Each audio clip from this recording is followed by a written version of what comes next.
You know, it was interesting week though locally. I heard about the bridge, and maybe you can kind of give me a little update on our two governors meeting, and I'd love to tell you what I think of that. Well, and I would. some of the issues I would love to there. hear what you have to say about that. And the two governors came down to kind of put the paddles on the patient, and because I think at this point, yeah, jumpstart that thing again.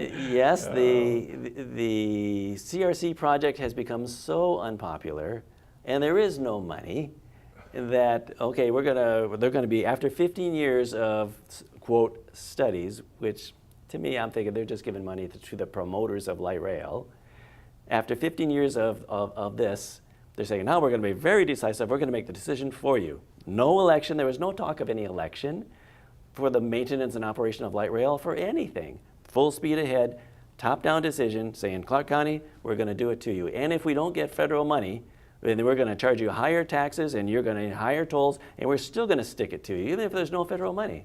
I mean, that's my paraphrase, but if you listen to the message, we did record it, and we put it on kuv.com, and you can hear what they said. It's like, are you really saying that? This is really how our representative form of government is supposed to work. Wow. It's a little outrageous. I'd like to know what your take is from the legislative point of view. On our legislative side, we haven't heard anything yet.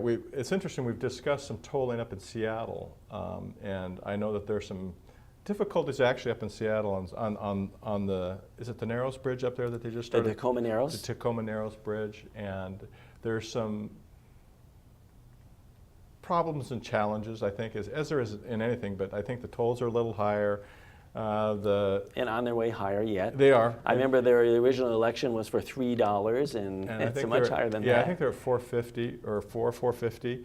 And also in our tolling, if you look at it, that what's presented is there will be an escalation every year, what they call a cost of living, or just an enhancement to make sure that they're getting their full coverage or trying to get as much money as they can.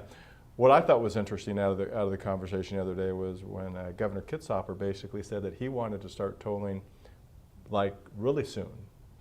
And pre-tolling, they call it. Yeah, pre-tolling, I guess, and and I understand to lower the bonding, I guess, to hope whatever money they can get in now will help.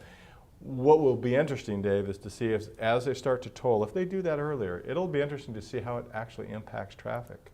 Sure, I think that's actually, you can get some benefit out of that because these models that they've created, well, they say that, well, hardly anybody's going to move over to the 205. I think I would not authorize them to say, okay, now we're going to do pre-tolling from now for the next several years. I would say, no, let's do it for about a week.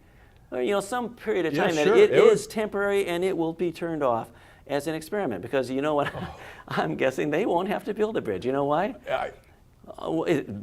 Tolls are going to cause people, they want to use it for congestion control. So all you got to do is say, hey, good buddy, it's going to cost you. You want to drive across that bridge? Pay up. And guess what? People are going to, it's to discourage people from driving.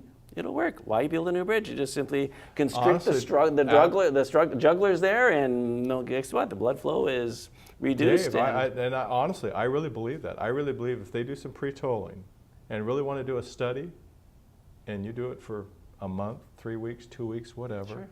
Sure. I think traffic on the I-5 bridge already is down, I believe, either 5 or 6% over the last 5 or 6 years. There is less traffic on that bridge today than there was 10 years ago. Congestion on that actually has not escalated. So it would really be interesting to see if they put the tolling on to see how it impacts traffic. Absolutely. Because we truly might not need a bridge. Now, I hate to say that in that way, but there's a part of me that says, why would we spend billions and billions of dollars if you're going to toll something and the traffic dies down because people either won't pay or they can't afford it? Why would we do that? I look at why this rush. The governor said that we want to be building that bridge, construction by 2013. That's 2 years. And then why the rush? Why the rush? Because if you listen to what the governor said, they're anxious to get that free federal money, but who they're trying to get it from? They're not trying to get the money from the Federal Highway Administration, which is the arm of the federal government that funds highways. They're trying to get it from the FTA, Federal Transit Administration, which is the arm that funds light rail. And so you get a free light rail money. Well, where's that coming from? That comes from our gas taxes. So their plan to solve the congestion problem, to get freight mobility, to really move this I-5 corridor, is to get all this, spend our gas taxes on light rail. There's no free money. No, there is not. But you would think there was at the rate they're going. It's just very revealing to me that they're trying to rush to spend this money because somebody else is going to get it if we don't get it.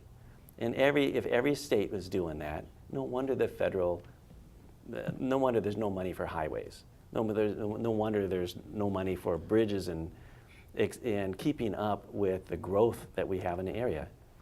And as you follow the money, it's really interesting. The new administrator for the bridge is the CRC. Nancy Boyd. A meeting with Nancy Boyd, and I really did have a good meeting with Nancy. I questioned her on the light rail portion. I have a lot of concerns about light rail, and I mean, my question to her was, can the bridge be built without light rail?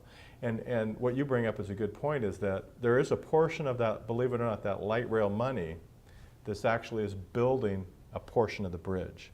About $150 million of that light rail money is actually going to come over and help compensate or build the bridge.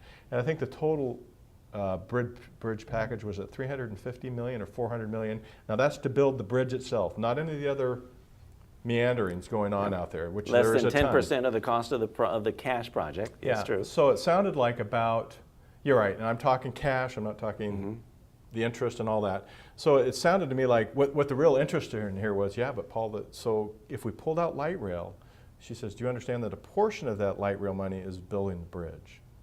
And I said, well, that's a new nuance I hadn't heard, but I really am more of the opinion, if you're going to build this bridge, then don't give me light rail or make it light rail ready, and then you tell me when we have the density that can afford it, and that light rail will become self-sufficient, then I will take a look at it.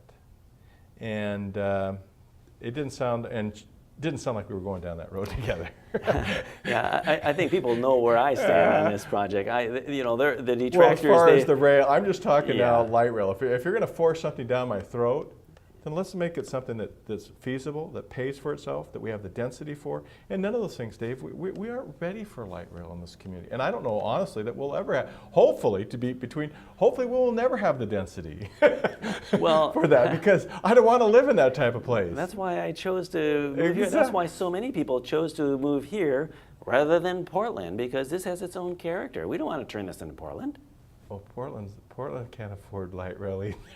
I don't know if you've been following what's been going on there. Yes, we have, I believe it's $1.2 billion of unfunded liability that Metro owes. Yeah.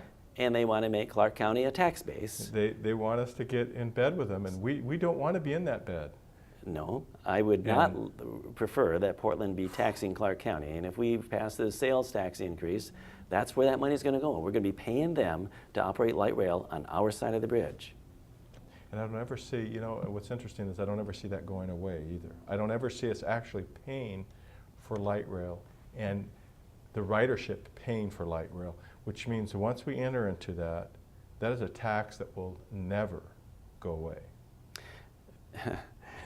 There are so many truths about this. But Paul, what we don't want to do is say, well, we're against this, we're just against everything, we're just a party of no. What we really want is sanity. What we really want is good stewardship, because even if this project went through as proposed, we end up with a full corridor for the I-5 and the 205, both being full after the construction is done. We limited with 2 bridges across the river. There are 13 across the Willamette. I would love to take 5% of this budget and build a East County Community Bridge 4 miles east of the 205, and take that $300 million or the $400 million total costs, build that bridge, and now we have 3 ways across this river, and there we do have a distribution. We can unload each one of those corridors. I'd love to see it, and a 4th bridge west of the 5. That would be fabulous to unload these currently overloaded corridors. They're expecting that these areas are going to continue to grow. Well, what can you expect to happen to these 2 existing corridors unless you just simply discourage people from trying to drive with interstate commerce? by discouraging them by charging them tolls. This whole thing, I don't know if everybody knows that if we're going to build a bridge, we can build a bridge completely toll-free. We don't need light rail. Light rail is what triggers the tolls. Right. So we are certainly a part. Let's move ahead on something we can afford, and Right. let's do some things that that make sense, that's good for the community, and the proportion of this effort that's going to enrich the contractors that would be receiving the funds, they shouldn't be driving the ship on this. The politicians that are somehow, it seems irrational to me. How in the world could our representatives who are trying to cut costs end up trying to force this $10 billion project on us? We don't want it. You know, it's just amazing when I sit up in Olympia and realize the financial predicament we're in and the things that we're cutting, and then you look on the back end, the things that we're spending money on, and you kind of, the disparity, and Yeah. you just kind of go, really? Are we really doing this? I mean, really? I mean, it's Well, there is a solution to it. And the solution is for ordinary citizens like me to get involved with the process and turn on the lights, let people see what's going on. We ask questions. One of the healthiest things we can do is ask Absolutely. questions. And then hear the promoters answer their own questions. And I think, what? What did you just say? Are you rational? You're trying to, I think that is why we're doing interviews and let people come on and talk about this so that we can let people hear what's going on. Absolutely, and the best thing that people can do is get involved. Yes. And boy, whatever vote comes up, whatever nuance these politicians decide they're going to let us vote on, boy, make sure you get involved and vote.